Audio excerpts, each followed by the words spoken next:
Bonjour, Sarah Aristide, avocate au barreau de la Guadeloupe, Saint-Martin et Saint-Barthélemy. Je vous retrouve comme toutes les semaines sur le Pige, cette fois-ci pour vous parler d'un thème qui est intéressant et d'actualité, la liberté d'expression et singulièrement du procès dit du déboulonnage ou du déchoucage des statuts.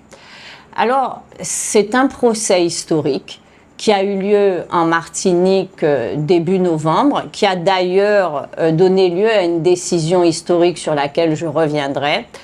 Le 5 novembre, comparaissaient devant le tribunal correctionnel de Fort-de-France 11 prévenus, des hommes et des femmes, qui étaient accusés d'avoir dégradé, détruit des biens publics ou dits d'utilité publique ou de décoration publique. En l'espèce, il s'agissait de 2 statues de Schellcher, d'une statue de Denambuc et d'une statue de Joséphine de Beauharnais, d'ailleurs déjà décapitée, ça c'est pour la petite anecdote. La question a été de faire de ce procès un procès politique, très clairement, puisque nous avions dans le domaine public, le paysage public, les jardins publics, les places publiques, des statues d'un colonisateur, Denambuc, qui n'est rien moins que celui qui a créé la colonie Martinique, Joséphine de Beauharnais, dont on n'a pas besoin de rappeler son rôle aux côtés de Napoléon pour l'esclavage et pour le rétablissement de l'esclavage, elle-même détentrice jusqu'à la fin de nombreux esclaves,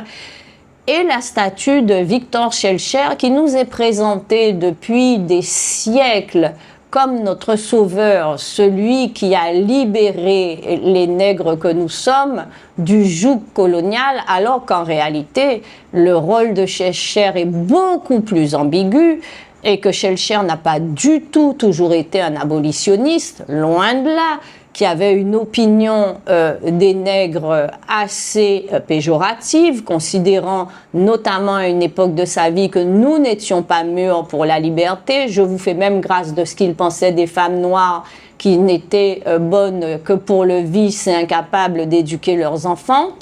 En fait, Schellcher s'est rendu compte, suite aux révoltes d'esclaves qui ont précédé le décret d'abolition, que le système colonial ne tiendrait plus et qu'on ne pourrait plus déporter, mettre en esclavage, avilir, humilier, tuer encore des centaines de milliers, puisque nous en étions à des millions d'êtres humains, je parle des Africains réduits en esclavage, et Schellcher a trouvé le moyen de maintenir l'économie coloniale en étant le rédacteur d'un décret qui a été une honte, puisqu'il a indemnisé les esclavagistes et n'a rien prévu pour les esclavagisés qui se sont retrouvés du jour au lendemain dans la rue, sans argent,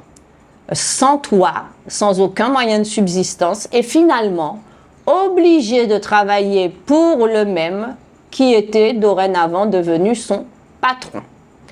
Alors, ce procès, clairement posé de cette façon-là, a été organisé sur 3 points. Le premier jour était consacré à des questions de procédure, de nullité, notamment Maître Arneton et moi, puisque nous étions ensemble dans ce procès pour la même cliente, avons indiqué au tribunal que nous estimions que ce tribunal n'était pas compétent et qu'il aurait fallu une juridiction d'exception pour juger des faits d'exception. Et deuxièmement, que les faits dont le tribunal était saisi s'inscrivaient dans le droit légitime à la résistance. Ce droit que prônait Louis Delgrès, qui lui, par contre, est un libérateur des esclaves que nous avons été, Delgrès qui disait que le droit à la résistance est un droit naturel, que la divinité elle-même ne peut s'offenser de ce que nous voulions exercer notre cause, celle de la justice et de l'humanité. Alors, beaucoup de questions de droit, réglées le premier jour, deuxième jour qui s'articule autour des faits, de témoins qui viennent pour revendiquer intellectuellement le déboulonnage et le déchoucage des statues, expliquant que ça a été fait à Bristol, en Angleterre, que les 4 qui l'avaient fait ont été acquittés, que c'est un mouvement, le mouvement martiniquais a généré des mouvements dans le monde entier. On ne compte pas le nombre de statues qui ont été déboulonnées en Ukraine, par exemple. Et dès qu'il y a la question de la légitimité de la tyrannie d'un régime, on déboulonne les statues qui représentent ces oppresseurs. Mais en France, on poursuit. On ose poursuivre. Donc des témoins d'une qualité exceptionnelle, des hommes politiques, des maires, Zobda par exemple, qui a lui-même déposé la statue de Shellshare dans sa commune au Lamentin, Nadeau qui a fait pareil aux prêcheurs, Malsa qui a fait la même chose dans la commune de Sainte-Anne, Nadeau qui est maintenant parlementaire et qui peut porter la parole à un autre niveau, des historiens, Ferdinand, des écrivains, des sociologues, la fille du Premier ministre de Sainte-Lucie qui vient expliquer en quoi elle s'estime impliquée dans ce mouvement et qui nous indique juste, comme ça, en passant, qu'elle est la seule filleule noire du roi Charles III d'Angleterre. Donc c'est vous dire la dimension internationale de ce procès et les positions qui ont été prises par les uns et par les autres qui revendiquent intellectuellement le geste qu'on reproche à nos clients, et il s'agissait pour eux d'une revendication, d'une appropriation intellectuelle. Et puis un troisième jour dédié là à la parole des prévenus qui sont venus les uns après les autres dans leur nan-nan, comme ils disent, c'est-à-dire dans la langue martiniquaise, expliquer ce qu'avait été l'histoire de la Martinique, ce qui les dérangeait aujourd'hui dans le vécu de la Martinique et dans la transmission de l'histoire, parce que l'histoire n'est pas seulement effacée, elle est falsifiée. L'idée n'étant pas d'effacer les trois, puisqu'il y a 4 statues dont je vous parle de l'histoire, mais d'expliquer véritablement qui ils étaient et d'arrêter de les glorifier et d'arrêter de les considérer, en tout cas pour Shellshare, comme un sauveur, ce que nous continuons encore pour beaucoup à faire parce que nous ne savons pas.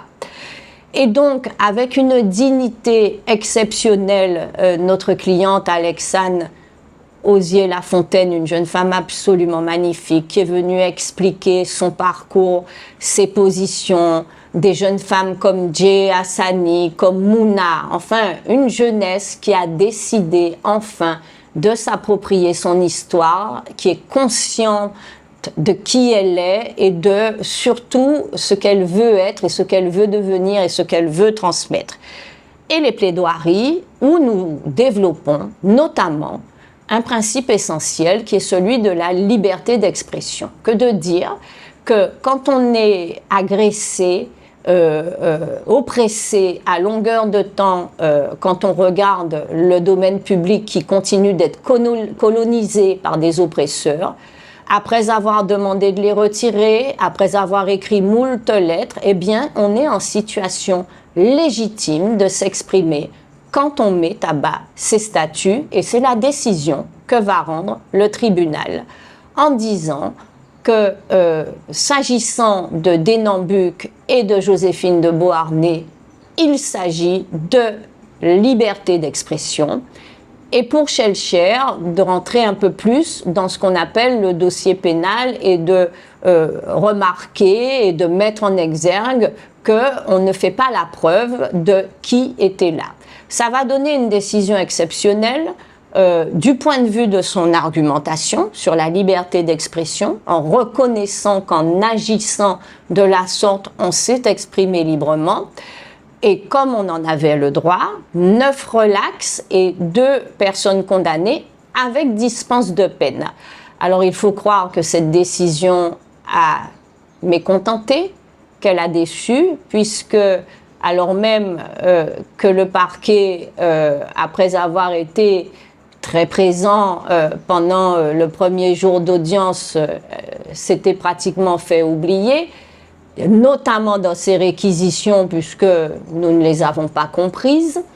Le dernier jour, le parquet fait appel en disant non seulement on a osé vous poursuivre là où dans le monde entier on déboulonne et tous les gouvernements estiment que c'est légitime, mais on va vous faire un second procès, cette fois devant la cour d'appel. Eh bien, nous disons au parquet banco, pas de problème, nous sommes vos hommes, nous allons reprendre les mêmes armes et même plus si possible, et on redébattra de tout ce dont on a débattu devant le tribunal correctionnel de Fort-de-France. Je vous retrouve la semaine prochaine dans le Pige TV pour un autre sujet.